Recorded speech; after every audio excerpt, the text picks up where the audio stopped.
Geng Sambo mulai bernyanyi lagi. Kali ini nama jenderal lain ikut disebut menerima suap dari tambang batu bara ilegal di Kalimantan Timur.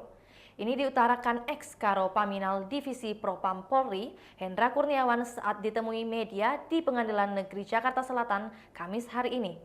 Dia adalah ex-Kapolda Kalimantan Timur, Irjen Heri Rudolf Nahak, yang diduga juga menerima suap dari tambang ilegal di Kaltim. Hendra menyebut keterlibatan Irjen Rudolf Nahak tersebut sudah berdasarkan bukti-bukti yang ada.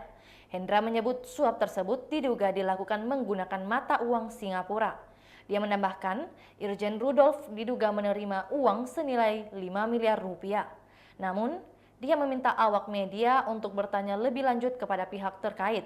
Sebelumnya, Hendra Kurniawan juga mengakui Propam Polri pernah mengusut dugaan keterlibatan Kabareskrim Komjen Agus Andrianto dalam kasus suap tambang ilegal di Kalimantan Timur.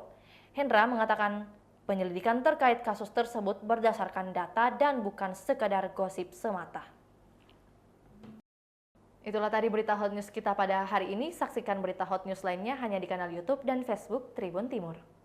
Terima kasih sudah nonton. Jangan lupa like, subscribe, dan share ya.